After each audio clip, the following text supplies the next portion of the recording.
I am continuing my reading. What I'm doing in this series is to read through the entire standard works of the Church of Jesus Christ of Latter-day Saints. This consists of the Bible, the Book of Mormon, the Doctrine and Covenants, and the Pearl of Great Price. I am reading in a chronological order of events, not according to publication or volume, so I will be skipping around a bit as I move along.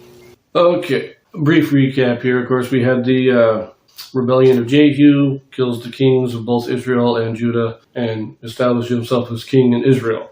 After the death of the king of Judah, Athaliah takes over, killing all the royal seed except Joash, who is saved by his aunt. He is then installed as king at the age of 7 years old, 6 years later.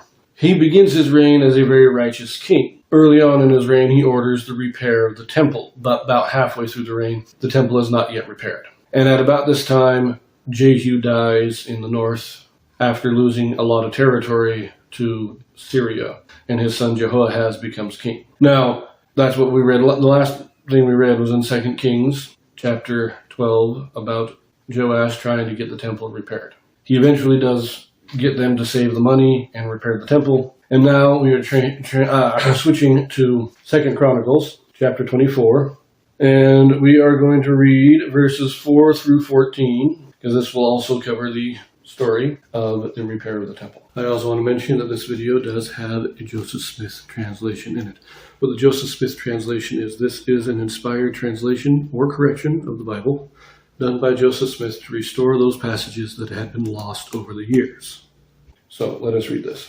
And it came to pass after this that Joash was minded to repair the house of the Lord. And he gathered together the priests and the Levites, and said to them, Go out unto the cities of Judah, and gather of all Israel money to repair the house of your God from year to year, and see that ye hasten the work. Howbeit the Levites hastened it not. And the king called for Jehoiada the chief, and said unto him, Why hast thou not required of the Levites to bring in out of Judah and out of Jerusalem the collection according to the commandment of Moses, the servant of the Lord, and of all the congregation of Israel for the tabernacle of witness? For the sons of Athaliah, that wicked woman, had broken up the house of God, and also all the dedicated things of the house of the Lord did they bestow upon Balaam. So here we have the reason why the temple needs to be rebuilt or repaired. Because Athaliah, during her reign, or it says during the sons of Athaliah, so Ahaziah, the previous king, reigned for only a year, and during the 6 years that Athaliah was queen, they actually attacked the temple. They vandalized the temple, and they took all of the stuff and gave it to Baal. So you think, look, but I do note this is the repair of the house of your God, and I think we're seeing right here just a little bit of Joash's fall, leading up to Joash's fall. Because he's not saying of our God. The righteous kings always referred to God as our God, not your God. I find that an interesting thing. But this is also, he told them to go collect the money. They weren't collecting the money, or at least they weren't giving it to the temple. Anyways, verse 8. And at the king's commandment they made a chest, and set it without at the gate of the house of the Lord. And they made a proclamation through Judah and Jerusalem to bring into the Lord the collection that Moses the servant of God laid upon Israel in the wilderness. And all the princes and all the people rejoiced, and brought in and cast into the chest until they had made an end. Now, I find this interesting, too, that in 2 Kings, it gives credit for the idea of putting the chest out to Jehoiada. But this is saying that it was Joash's idea. He's commanding them to do this. That's an interesting difference between the two accounts.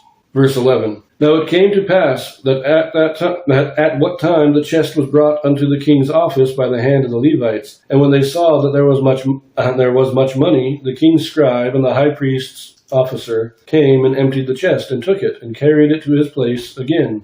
Thus they did day by day, and gathered money in abundance. And the king and Jehoiada gave it to such as did the work of the service of the house of the Lord, and hired masons and carpenters to repair the house of the Lord, and also such as wrought iron and brass to mend the house of the Lord. So the workmen wrought, and the work was perfected by them, and they set the house of God in his state, and strengthened it. And when they had finished it, they brought the rest of the money before the king and Jehoiada, whereof were made vessels for the house of the Lord, even vessels to minister, and to offer withal, and spoons, and vessels of gold and silver. And they offered burnt offerings in the house of the Lord continually all the days of Jehoiada. So there are a couple of interesting differences here. First of all, in 2 Kings, it just says they filled the chest and found that they collected a lot of money. This is telling us that they did it several times until they had enough money. In addition, in 2 Kings it said that none of the money was put to building vessels and spoons and the tools of worship. Well, here it says after they built and repaired the building itself, then they replaced the vessels so that they could continue the proper worship of God. So I find those two things very interesting. And it says that for the entire rest of the life of Jehoiada, we had the true worship of God. It was done according to the law. We will see how things go after Jehoiada dies. It's a very sad thing. Now, before we sign off, there's a very minor Joseph Smith translation here. It's in verse 9. King James says, "And they made a proclamation through Judah and Jerusalem to bring into the Lord the collection that Moses, the servant of God, laid upon Israel in the wilderness." Now, we just changed the word "that" to "of." So, to bring to the Lord the collection of Moses, the servant of God, laid upon Israel in the wilderness. I have no idea why that change is made. It is one that honestly seems to be more confusing than the original King James. So why that altercation is there, that just doesn't make any sense.